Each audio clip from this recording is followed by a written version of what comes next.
What's up, Windwalkers, and welcome to my Mythic Silken Court commentary guide. This kill is taken from about 2 weeks ago now, so I do apologise for taking so long to drop this video. I've had a lot going on, but hey, at least it's out now. So, we're going to kick things off by taking a look at talents for this encounter. I decided to go standard AoE. Bear in mind though that you can go full single target talents here if you find it works better for you. Both talent builds are completely viable for this fight, and it will make sense why as you see how this fight actually plays out. Predominantly for this encounter, it's all about big damage windows. So looking at the Windwalker talents, it tends to be better to take Drinking Horn cover comparatively to Inner Peace, as you'll be using Storm, Earth and Fire for all of these burst windows, so being able to extend this cooldown overall makes it a better talent to take. Other than that, Rushing Jade Wind is a good take here as well, as you'll predominantly always be attacking 2 targets, so you get pretty good uptime on it. As well as this, from time to time, you may even be hitting upwards of 5 targets, so overall, it gets a whole lot of value. Monk talent-wise, it's pretty standard as well. I opted for taking Windwalking for this boss, as there's a ton of group movement, so it makes sense to help your homies out in any way you can. And I also took Bounce Back to try and negate any big damage. Detox is the only talent here that I would consider replacing. It can be used in this fight, but there's usually designated healers to deal with the debuff going out on your tanks. Bounding Agility could be a good replacement in this case, as there is a lot of movement. So before we get into the fight, let's talk about the main mechanic. You're going to be split into 2 groups, red and blue. This is going to be completely dictated by your raid composition, with red having a few more mechanics to do overall in the fight, and blue tending to have easier damage output on the adds, as this group is usually where you stick the Death Knights to herd them up. So how does this mechanic work? Basically, you can't touch any player from the other colour, or you both die. As well as this, both teams drop orbs on the floor. If you pick up more than 3 orbs of the other colour in a short period of time, you'll die as well. So, that's the main mechanic covered. Let's get into the fight. So you can see straight away that I have ability timers on the left side of my screen. These are pretty important and are designated based on the strategy that we went with, to get the most out of my damaging cooldowns during the big damage windows. So we start off the fight, and you'll notice I haven't popped a single major cooldown. This is because I'm saving everything for the first time the boss takes 100% extra damage, which is at about the 43-second mark. I use Touch of Karma here early, and that's for a very specific reason. The main reason I use it at this time exactly is because then I'll also have it up for the second 100% damage amp, which is when you really want to be utilising Karma. So, as we rotate, I make sure to use my first Storm, Earth and Fire here, as this allows me to get the cooldown rolling, but it's also exactly when the adds spawn, so I'm getting good value out of this ability. Alright, let's slow things down, as there's a lot going on and a ton we need to discuss. Firstly, you can see that I actually hold Strike of the Windlord here, as I want to use it on the 100% damage amp coming up. I do pop Zwan a little later than I would have liked to here, but it is not the end of the world. I'm still going to get the full value out of him for the damage amp that's about to come up.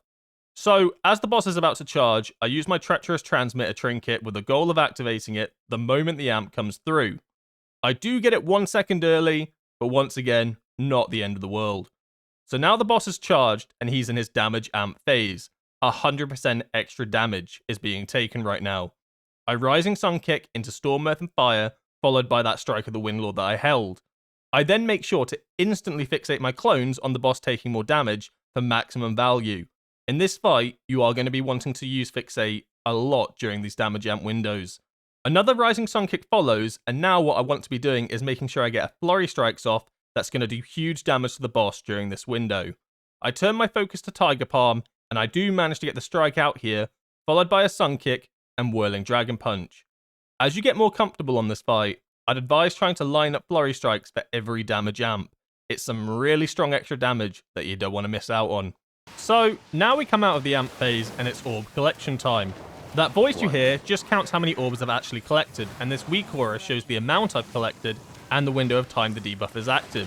I reiterate, any more than 3 and you instantly die. You want to Strike of the Windlord the moment you have it here, so that you get it back up for the next damage amp. A lot of this fight is just getting used to positioning and finding your spot and sticking to it every pull. I diffuse magic this next acid circle to avoid any real damage, and then rotate to go collect orbs. I make sure to stay focused on the tool boss here, as they're not going to be the one jumping away, and I can keep hitting them. Storm, Earth and Fire is great to use here at this specific time, as you get value from hitting the adds, plus it'll be up for the second damage amp window. You can also see I use Fortifying Brew for some damage reduction, but mainly I use it because my Karma is coming off of a cooldown as the charge comes in. So I activate that on the damage amp boss for big value, and then I go to town on him. I'm also going to make sure to hold Tiger Palm here, as the next one I do is a Flurry Strikes, and I want that to be going straight into the damage amp boss. You can see how my cooldowns are all back up at the perfect time, because I pre-planned when to use them earlier in the fight. So we're finishing off the damage amp window now, and now we're going to get into position for the first intermission. Now, you can do this intermission in one of two ways. One is where you push it hard and lust during the third boss damage amp, or you can play it slow and extend the intermission and lust at the end of the boss fight. We opted for the second way. Honestly, I don't think this way is really that valuable anymore due to item level and raid buffs, but regardless, it's how we did it. So first off, you don't want to be popping anything major during this phase regardless. If you're lusting, you definitely don't want to, but if you're not lusting and you're holding damage, there's no reason to pop your major cooldowns anyway either. So you can see during this phase that I'm kind of not really pressing my abilities too hard, if that makes sense. The only thing that I make sure to do is use Strike of the Windlord on cooldown, as I want this up for the third damage amp. Other than that, we're just focusing on avoiding pizza slices here, and we're also picking up orbs. Really, because of the strategy we did, this phase isn't too interesting. It's just avoid mechanics until you finish with it sort of thing. Basically, if you're going for this strat that we did, just focus on staying alive and avoid getting blasted. Damage in this intermission does not matter at all. So we come out of this intermission almost perfectly with how we held damage, and now we're getting ready for the second damage amp. I am holding my big cooldowns here, but I use Strike of the Windlord one more time, as I know it will back up perfectly for that third damage amp. So, from this point forward in the fight, both groups are going to get pulled in one by one. Generally, if you're pulled in first, you'll run left and right, and the second group will always run straight through. So, we get pulled second, and you want to be breaking your webs as soon as possible here, as you and your partner are both going to be taking damage. I fly a Serpent Kick to break it, and then get back into the boss, making sure to always have the Tall One focused here, as they're going to be the damage amp boss next. So I have my timer set up here for my big cooldowns to go off during roughly the second dispel, as each dispel adds to the damage amp. As well as this, by using my cooldowns at exactly this time, I get them to last until the very end of this damage amp window, giving me perfect uptime. Bear in mind, if you are going for the push strat, this is when you would lust. So a mistake I did make during this kill was focusing on the ad that was fixating me. Because I was focusing on this, I did lose track of my transmitter orb. By the time I found it, it would have been suicide to go and get it. So really, that's just on me, and I did lose a huge amount of damage here. I also switch my Storm, Earth and Fire to fixate when all the dispels have gone off, and the damage amp is at 100%. Prior to that, I have it targeting everything so that I build up stacks of my Mark of the Crane in case I get a Chi-Chi proc. The only thing I would have done differently here, besides grab my trinket buff of course, is to have made sure I got my Flurry Strikes during the 100% damage amp rather than during the 80% damage amp. It sounds minute, but it matters when you're min-maxing. So as my big abilities go on cooldown, the boss leaves its damage amp phase, and now it's back to dancing around the room with your group. The next thing that's going to happen is the tall boss is going to teleport somewhere in the room. Based on where it teleports is where your group is assigned to go. So because the boss teleported to this location, red group has to go left and blue group goes right.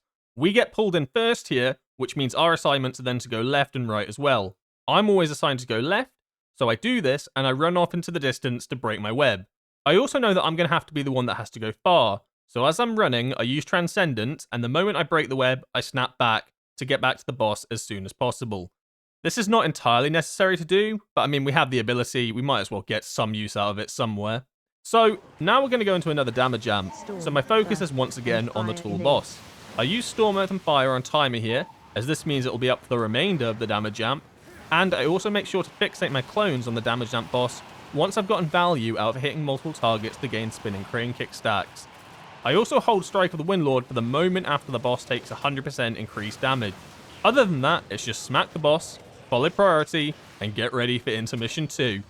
As Intermission 2 gets ready to kick off, it's important to get around the marker closest to your group. Now, we opted for the counterclockwise route for this intermission.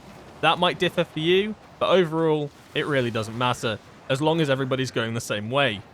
The big difference in the intermissions is that you always want to push here, so make sure to get as much damage out as possible. Now, when we did this boss, this intermission had a bug where the spikes that came out could be delayed. So I'm not sure if that's fixed yet, but my best advice is to play this slowly movement-wise and never move to an area that had a ring until those spikes have popped out the ground. Trust me, we had delays of up to 3 seconds.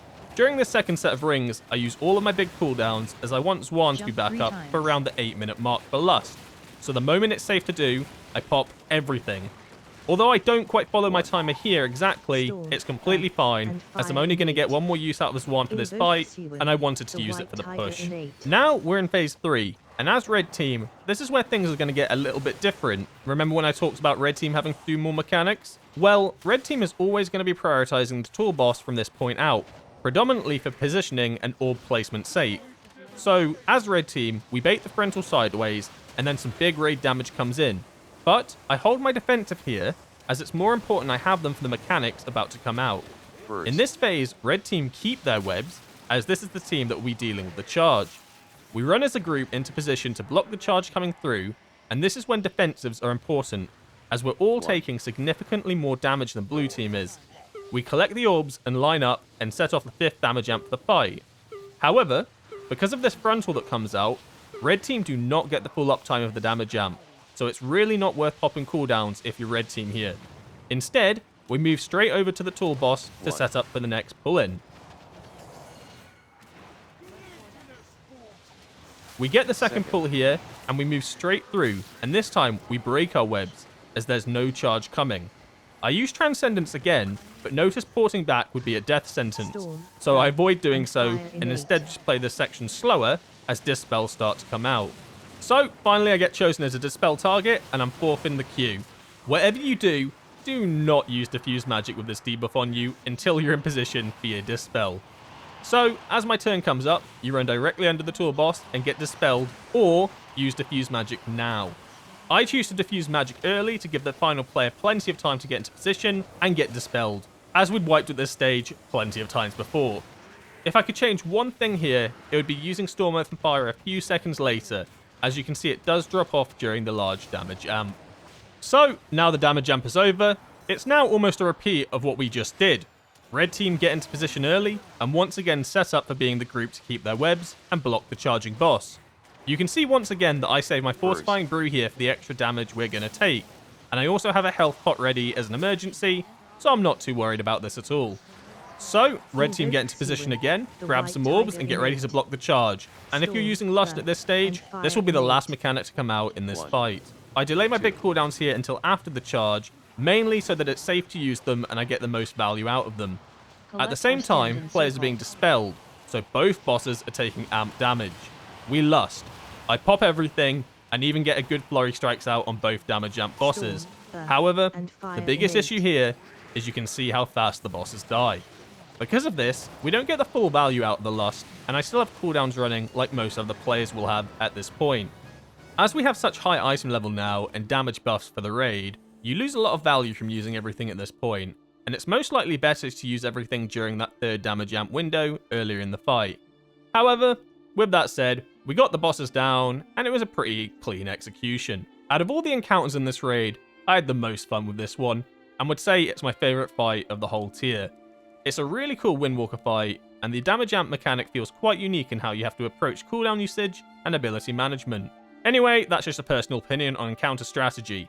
If you're already doing it in the same way I did, or plan to do it in this way, there's nothing wrong with it at all. Just bear in mind that it might be worth using Lust and cooldowns a little earlier. For anyone interested, here's the damage breakdown for this fight, and thank you for watching. Good luck with your council progression, and I hope you have as much fun as I did on this boss. Until next time, peace.